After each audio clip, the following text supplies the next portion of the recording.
Would you like me to sort your delivery? You are generous as you are divine, oh booty queens and booty queens. I don't give a damn what you're entitled to. So if you don't like it, you can take back your food and your castle and right off. You should treat books with more respect. Welcome to Mystery Pony Fiction, hosted by the Mystery Fluttershy fan.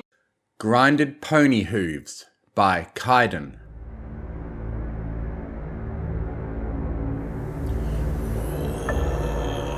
Hitch's trot through Bridlewood was a lot more interesting than the first time he had visited. The clouded, dull crystals in the ground had a vibrant glow, casting greens and blues onto the nearby trees. Several fillies and colts ran around, flinging pine cones at one another and playing with their magic. It didn't take him long to reach Izzy's home. The unicorn had requested he come visit as soon as possible to help with a special unicycling project. Hitch wasn't sure how he could be of help, but it did give him a chance to take a short vacation from his job as sheriff. He knocked on the door to Izzy's home and heard some clattering sounds from inside. Coming! A purple glow surrounded the door, and it opened itself to reveal Izzy, horn glowing. "Wow, you're getting a lot better with your magic. Still seems odd to me," Hitch said. "Yeah, I've been able to figure out all sorts of cool tricks, and it's really improved my artwork. Come in, come in." She smiled and reached out, pulling Hitch inside and closing the door quickly behind him. "Whoa, hold your horses there," Hitch chuckled as he walked inside and looked around. Izzy had certainly been busy. There was some new furniture, some fancy wall curtains over the windows, and a crafting bench he hadn't noticed before, full of tools. Even with the drapes drawn shut, plenty of natural light filtered in from a skylight in the ceiling that had been crafted of recycled glass. "Oh, do you like it?" Izzy beamed as she started to rush around. "I found this table behind the crystal tea room." She hurried over to the workbench. "And all these tools on a construction site. Wow, you must really be keeping busy." "Yeah, and it's really hungry work." Izzy frowned and shook her head. "I've run out of snacks." "You should have said something. I could have brought you some of Maritime's famous saltwater taffy."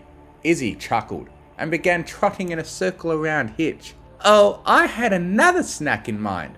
Something with a bit more crunch." Hitch rubbed his chin for a moment. Peanut brittle? Warmer." Izzy smiled. "Rock candy? Colder." Hitch shrugged. I've got nothing. What is it?" Izzy darted into the kitchen and came back with a box. She turned it over and shook. A few small crumbs came out and nothing else. He recognized the box right away. "Oh, that's the snack you used when you sang that song about us fitting in. Oh, that's the snack you used when you sang that song about us fitting right in."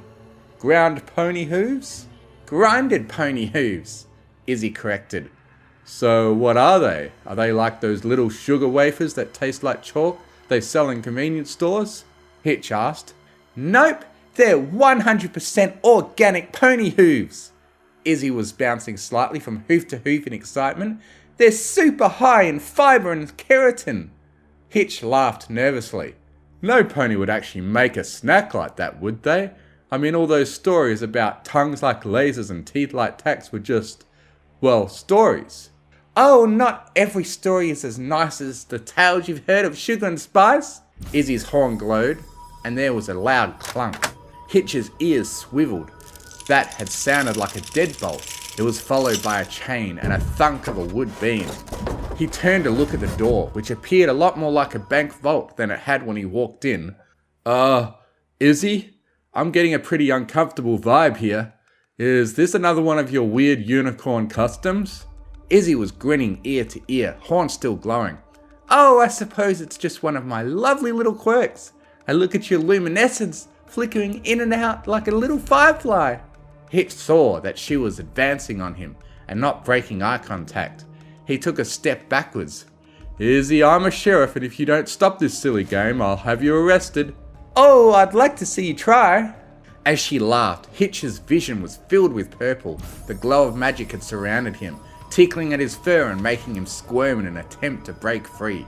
He was floating in the air, and no matter how much he flailed about, there didn't seem to be a thing he could do about it. "Damn it, Izzy, stop this!"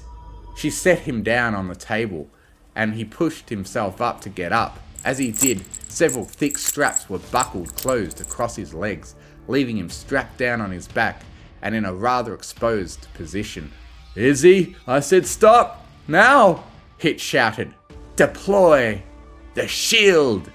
Izzy cackled as she pulled out a tennis ball that had been run through with a piece of rope. She levitated it through the air above Hitch's head. "Don't you dare! I'm not Hitch thrashed and struggled as the shield was tightened snugly around his head and rendered him unable to make any intelligible sounds. Much, much better. Izzy went over to the table full of tools and started levitating through the various instruments. Where should we start? Legs, left, right, maybe the fetlocks. Moo! Hitch bucked with all his panic strength, causing the table to jump off the ground by half an inch. The straps held firm, pinning him on his back to the table. Izzy picked up a long metal curved hook and trotted back over to Hitch.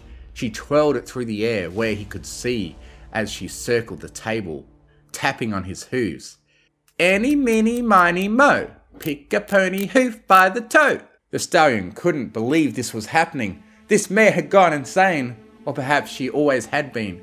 Perhaps Izzy hadn't been a friend at all, but a psychopath who wanted to get their magic back to prove unicorn supremacy once and for all. Hitch nearly jumped out of his skin when he heard the scraping of the sharp metal tool. He closed his eyes tight and waited for the flash of pain, the trickle of blood, the inevitability of death. Izzy scraped again, deeper this time. Oh my! This dirt is really packed in there. Hitch sniffed as he fought back tears, but still, it didn't hurt. Sonny was right. Stallions really don't know how to take care of their hooves. Another few weeks and this hoof would have overgrown and given you a limp. Shame on you. Izzy chuckled. She continued scraping away until all the caked-on dirt and mud were gone from the frogs of his hoof, and ran the tool along the nails to get most of the dirt off. Hitch began laughing, partly from realizing he wasn't being tortured, partly because he always had incredibly sensitive hooves. It was true, he didn't like getting them worked on, but as a sheriff, he normally did enough exercise to keep them from getting overgrown.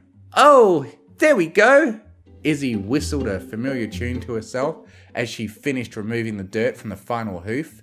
Now she began to cut away some of the thicker, overgrown corners of the nail with a different tool. It had a short and very sharp blade. Better not laugh too much when I've got the blade out, though it does make your sparkle turn the most adorable shade of pink. Izzy set to work with a jar and the scraper, clearing off some of the thicker and more impacted sections of each hoof. She was careful not to be wasteful or hit any of the delicate bits of flesh around the hoof. Hitch tried to stop laughing, but couldn't. There was just something about the vibrations and the way it felt to have his feet touch that turned him back into a playful colt again. For a moment, he was glad to have a tennis ball in his mouth, or every pony in Bridlewood would probably hear him laughing like some overrated comic book villain. Next, she brought out a large pair of clippers with handles a foot long. Izzy wiped her brow. She was still new to using magic, and it was taxing to hold tools on a jar in her magic constantly. She began to clip around the outer edges of the hooves, getting a nice thick chunk of nail trimmed off and landing in the jar. She licked her lips and resumed the clipping. The table creaked a bit as Hitch fidgeted. He'd definitely be having a talk with Sonny and Izzy about tricking him into coming here to get his hooves worked on. Preferably that talk would happen in his interrogation room, the one with the very bright desk lamp and very uncomfortable chair. He might even let Sprout out of jail for a little good sheriff bad deputy, like they'd used to interrogate the maritime litterer 2 months ago. Izzy continued clipping away, and Hitch realised she'd finished shaping the hooves. She levitated out a very large and rough-looking nail file and brought it over. Now this is probably going to tickle a lot, so we better make sure those straps are tight. Don't want you hurting yourself. Izzy double-checked the straps. Hitch bit into the tennis ball as she began filing the hooves. Even when he'd tried to file himself, the vibrations had always been too much to control his laughter. Now they were shivering and had the addition of the tingly, almost sticky magic on his sensitive, freshly trimmed hooves. He began bucking like a rodeo pony and laughing loud enough to wake the dead. "Oh my! You're a lot stronger than you look, but mostly you look silly." Izzy filed away and tried to ignore the pony squirming on the table. He was kind of cute like this, and she tried to ignore that fact so she could focus on doing a good job at the hoofacure. Both of his lungs were burning as he struggled to catch his breath. He'd never been tickled this long before, or perhaps he should say, he'd never made it this far into having his hooves trimmed. "All done. I better leave you here a moment to catch your breath." Izzy trotted off into the kitchen, and Hitch could hear a lot of clinking pans. He mumbled into the tennis ball turned gag and tried to get her attention once he'd been able to calm down from all the laughter. It sounded like she was in there cooking something, and he couldn't believe she'd want to eat at a time like this.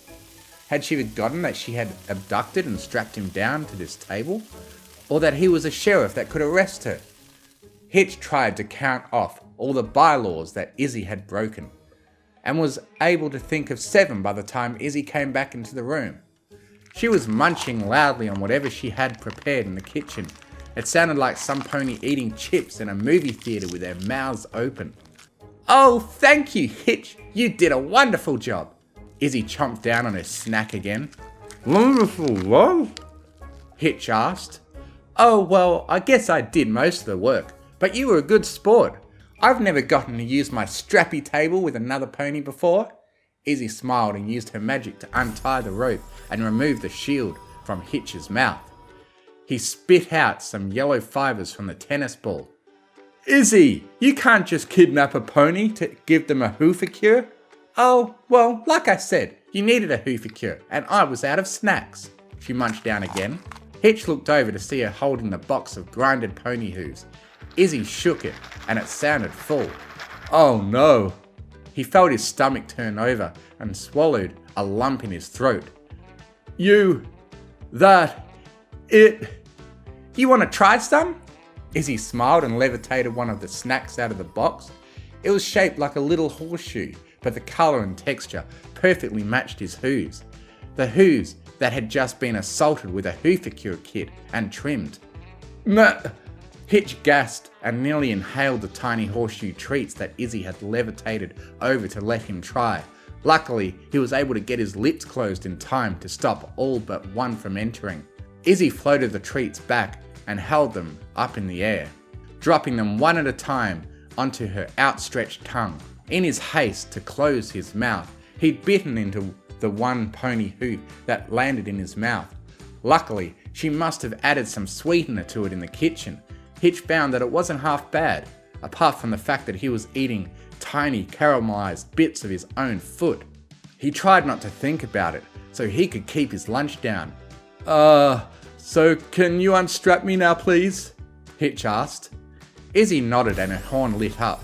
As abruptly as he had been caught, he was free again. Hitch rolled off the table and landed on his hooves, ready to use all 3 weeks of the judo training he'd received as a sheriff just in case. She continued munching on her snacks. "Oh!" He spit out the last bits of the snack. Hitch then rocked from side to side, testing out the new shape of his hooves. He looked down in surprise. "Hey, they're level. Perfectly level. I actually haven't felt them this clean in years." He took turns tapping each of his hooves on the ground, then sat down to get a closer look at them. "You did an amazing job." "Thanks. You know, you can come over any time to get a hoofacure. I know how to handle a pony who is as ticklish as a colt." She took another mouthful of the treats and began to chew. He stood back up and gave her an unamused stare. "Can you stop crunching on those so loudly?" "Ish like," she swallowed. "The one weird thing I do, okay? I like eating hoof snacks." Hitch chuckled and shook his head. "Yeah, okay, this is the only weird thing you do. Now if you wouldn't mind unlatching the door, I think I need to get some tea and a sandwich." Izzy nodded and used her magic to quickly unlock, unbolt, and unwooden bar the door. Sure thing, Sheriff. Oh, before you go, did you still want to use my guest room tonight since you travelled all this way? He raised an eyebrow and looked from her to the room she'd pointed to. Guest room? Oh, right. Yeah, I've got some great inventions in there to show you. Izzy walked over to him and shot him a seductive smile, batting her eyelashes. She whispered into his ear, and as she did so, Hitch's face went from yellow to orange to beet red. Hitch gulped. Magic! Feather! Wing! Mayonnaise! He sprinted to the door, threw it open, and ran off into the sunset. Izzy laughed and took another bite of a grinded pony hoof. He'll be back. No stone can resist my hoof play.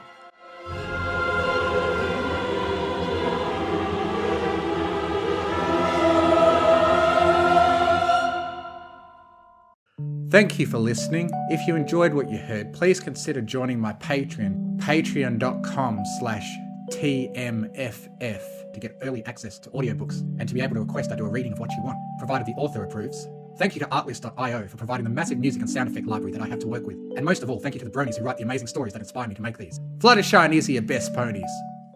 I now have a Discord server where you can join in and chat with other fanfiction fans. If you enjoy what I do, you can donate to me on Ko-Fi, links in the description.